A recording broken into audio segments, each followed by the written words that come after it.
Sir Hemali મચ્છર. બેન શું કહેશો પાણીની કેવી તકલીફ છે? પાણીની તકલીફ માટે પહેલાં તો એક જ શબ્દ કહીશું, જો પાણી નહીં આપો તો વેરો નહીં આપીએ. નોટિસ તો ફટાફટ આવી જાય છે ઘરે, પાણી કેમ નથી પહોંચતું?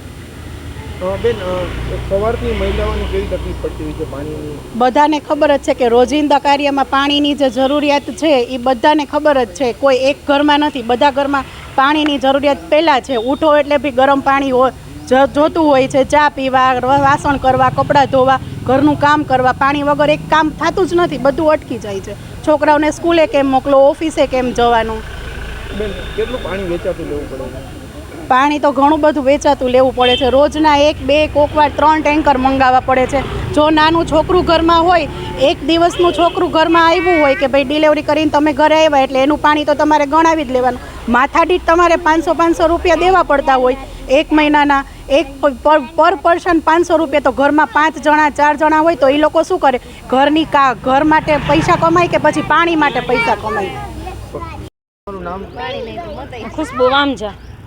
શું કહેશો તમારા વિસ્તારમાં કેટલા લોકો રહે છે અને કેટલા સમયથી પાણીની સમસ્યા છે? અમારા વિસ્તારમાં લગભગ 6 લાખ વ્યક્તિ રહે છે અને પાણી તો લગભગ આવતું જ નથી. એમ કહીને તો ચાલે એવું છે કે પાણી માટે ટેન્કર પ્રાઇવેટ મગાવવા પડે છે અને એના માટે અમારે ઘર ચલાવવું કે પાણીના પૈસા દેવા એવું જેવું છે કે 6,000 7,000, જો 10 વ્યક્તિ હોય તો 6,000 પાણીના જ આપવા પડે છે. બેન ખાસ કરીને જે છે તમારા વિસ્તારમાં કેટલા સમયથી આ તકલીફ છે? છેલ્લા 4 વર્ષથી તો પાણી ના આવતું જ નથી. છેલ્લી 10 મિનિટ આવે એ લગભગ ફૂંક આવે ને પાણી ન આવે એમ જેવું છે. પાણી જ્યારે આવે ત્યારે અમને ફોર્સ કેવો આવે? હાવ માઇનોર ફોર્સ હોય. ટેનામેન્ટમાંય સારું આવે એટલું અમારા ફ્લેટમાં આવે. બેન ખાસ કરીને કાલે મહાનગરપાલિકાના સ્ટેન્ડિંગ કમિટીના ચેરમેને એવું કીધું હતું કે ટેન્કરથી પાણી આપવામાં આવે. ટેન્કરથી મળે છે?